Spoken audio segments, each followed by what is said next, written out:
J'ai toujours été soucieuse de l'environnement depuis toute petite.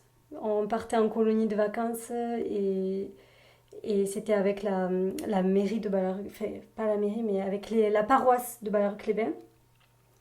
J'ai eu la chance d'aller à Camblanc, pour ceux qui sont déjà allés, c'est un site vers Saint-Pons sur Agou, à la Salvetat sur Agou. Et j'ai appris justement la nature, j'ai pris conscience de... C'est là ce côté matérialiste, tout ça que je n'ai pas, ça vient aussi de là parce que c'est une colonie, pas comme les scouts, mais c'est mieux que les scouts, parce qu'il n'y a pas le costume et tout ça. On est vraiment sur...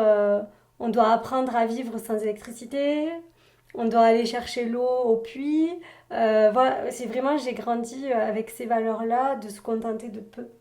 Dormir à la belle étoile, faire des bivouacs accompagnés d'un âne et mettre les affaires sur un dos d'âne. Enfin, toutes ces expériences de la vie que j'ai eu la chance de vivre petite, euh, ben c'est des choses qui font que j'ai une attache de base avec la nature.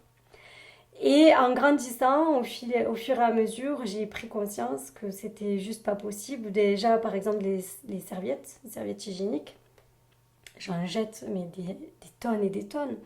Et je me dis, Aurélie, tu prends au quotidien l'écologie et toi-même, tu as vu tout ce que tu jettes, que ce soit ça, les cotons. Et en fait, quand on cherche un peu, il y a des alternatives. Et, et en fait, comme moi, j'ai trouvé ces alternatives et j'en ai été satisfaite, et ben, comme on dit toujours, quand on aime, on partage. Et donc, mon engagement, il est là. C'est qu'en fait, je suis dans une démarche, moi, de faire attention pour moi, pour ma conscience personnelle. Mais derrière, je me dis qu'il y a vraiment quelque chose à faire et que ça peut être la conscience personnelle de beaucoup de personnes. Et peut-être que par mon engagement et mon investissement, eh ben, le message va passer et du coup, il y aura plus de personnes qui vont se mobiliser et agir à leur tour.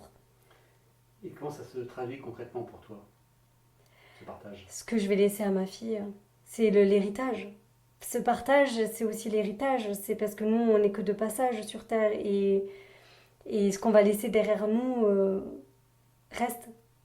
Et, et vraiment, c'est pour ma fille aussi que je le fais tout ça. Et puis pour tout le monde, quoi. Parce que finalement, le fait de pouvoir le partager, j'espère donner l'idée ou l'envie à d'autres de le faire. Et en tout cas, ou à ceux qui l'ont fait de ne pas se décourager. Parce qu'il y a ça aussi. Parce qu'il y a ceux qui font depuis des années, mais qui baissent les bras.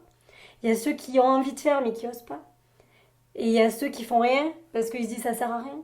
Voilà. Et en fait, je veux montrer que on a tous notre rôle à jouer et que non, tout ce qu'on fait, ça sert pas à rien et que ceux qui le font déjà, ben, c'est très bien continuer. Ceux qui ne le font pas, ben, mettez-vous-y. Enfin voilà, c'est vraiment cet objectif-là, le partage et l'engagement que j'ai. Après, chacun fait ce qu'il veut. Tu parlais des déchets sauvages jetés. Qu'est-ce que, en l'occurrence, tu avais pu faire à ce moment-là? Alors voilà, donc par rapport aux déchets sauvages, en temps normal, quand j'envoyais des déchets, ben, je le regardais et je marchais. Je continuais mon chemin. À aujourd'hui, je montre l'exemple. Je ramasse, je jette et je montre que chaque geste compte. Et j'espère un jour que tout le monde fera la même chose. Voilà. Mais en tout cas, moi, je le fais parce que moi, j'ai changé, j'ai évolué et que j'aide les gens à changer leurs habitudes. Parce que c'est rien de plus qu'une mauvaise habitude finalement.